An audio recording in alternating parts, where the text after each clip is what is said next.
जय हिंद दोस्तों, welcome back to my channel. दोस्तों 31 जुलाई तक जो हमारा ड्यू डेट था आईटीआर फाइल करने का, जो नॉन ऑडिटेड एसएससी थे, मतलब इंडिविजुअल और उनका जिनका ऑडिट नहीं होना है, उनको 31 जुलाई तक रिटर्न फाइल करना था।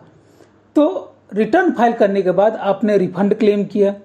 रिफंड क्लेम करने के बाद क्या आपको इस तरीके के मेल आए हैं जिसमें लिखा हुआ है कि it is seen that claim of refund has been made in income tax return for PAN number on इतना, और रीजन दिया गया है it is seen that you have claimed higher deduction under chapter 6 in your return of income compare to the amount reported by your employer in form 16। इसका मतलब क्या हुआ, आपके एम्प्लॉयर ने फॉर्म 16 में जो चैप्टर 6 की डिडक्शन है वो कम दिखाई है, आपने ज़्यादा दिखाई है। तो इस वजह से आपका ये इनकम टैक्स का रिफंड जो क्लेम है उस पर रिस्पॉन्स मांगा जा रहा है। तो रिस्पॉन्स किस तरीके से आपको मांगा जा रहा है, या तो आप उसे बोलिए कि इनकम आपका जो रिटर्न फाइल किया है वो करेक्ट है, या फिर आप ये बोलिए कि मैं रिवाइज कर दूंगा इनकम टैक्स का रिटर्न। और ये आपको इस मेल जब भी आया उससे 15 दिन के अंदर अंदर आपको रिप्लाई करना है। अब सबसे पहले तो एक तो चीज़ है कि ये आपको कब आएगी। आप बोलोगे कि मुझे आई ही नहीं, मैंने रिफंड की आईटीआर थी बट ये तो नोटिस आई ही नहीं आएगी। हो सकता है आपका सेम रहा होगा, फॉर्म चैप्टर 6A का जो डिडक्शन है वो और जो एम्प्लॉयर ने फॉर्म 16 में दिखाया दोनों सेम रहा होगा, या माइनर सा डिफरेंस होगा, तो ज़्यादा प्रॉब्लम की बात नहीं है। मान लीजिए आपने ज़्यादा भी डिडक्शन क्लेम किया है और अगर आपने रिटर्न वेरीफाई नहीं किया है फिर भी ये क्लेम नहीं आएगी, क्योंकि रिटर्न आपको वेरीफाई करना है। पहले 120 दिन का ई वेरिफिकेशन का टाइम होता था।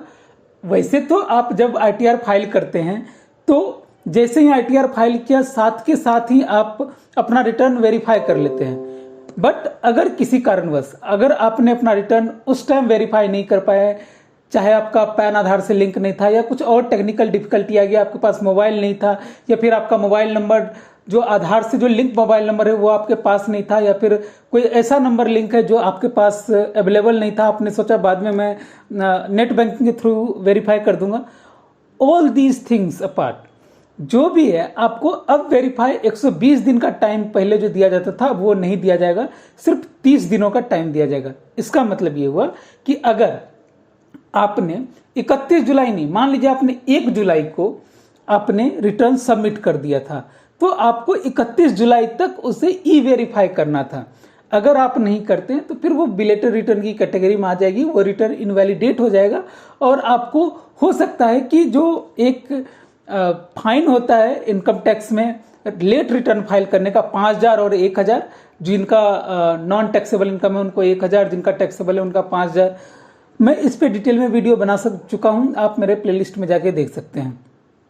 तो वो आपको फाइन लग जाएगी।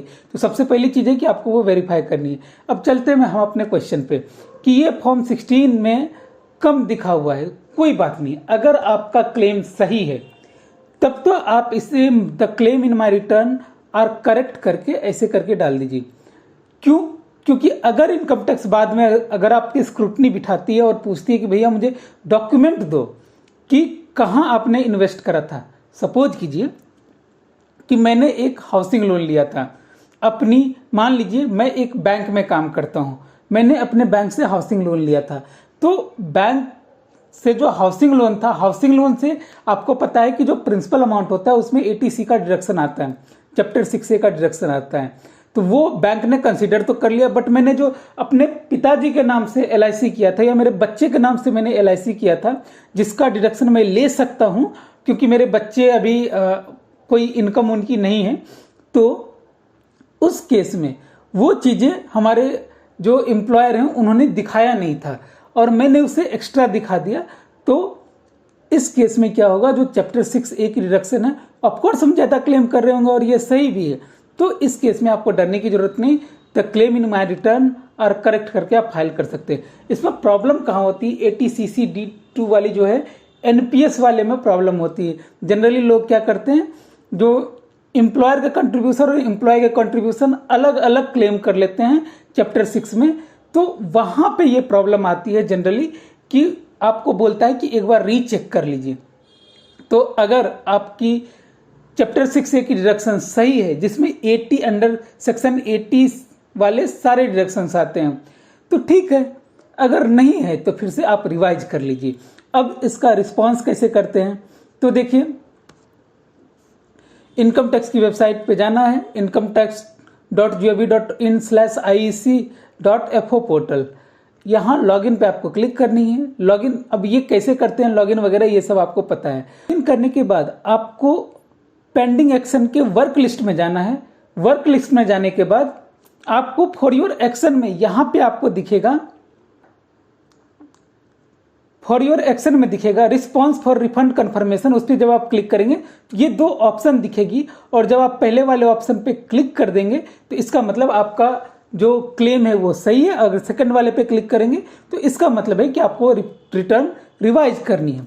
और इसको बाद में आप चेक कर सकते हैं फॉर योर इन्फॉर्मेशन में जाके कि यहाँ पे 54,660 रुपये का रिफंड क्लेम किया गया था, तो हमने रिस्पॉन्स दिया है the claim in my return of income are correct. अगर आपका इनकरेक्ट है तो आपको फिर से क्या करना होगा, रिवाइज रिटर्न फाइल करना होगा। और रिवाइज रिटर्न फाइल करने का लास्ट डेट कब तक है, तो वो है 31 दिसंबर 2022। तो ये आपको डेट ध्यान रखनी है। अगर आप ये रिस्पॉन्स नहीं करेंगे तो आपको रिफंड भी नहीं आएगी, तो ये रिस्पॉन्स करनी जरूरी है। आई होप कि ये वीडियो आपको समझ में आई है। तो मिलते हैं फिर से आपसे एक नई वीडियो के साथ, तब तक के लिए मेरी तीसरा signing off. Thank you so much.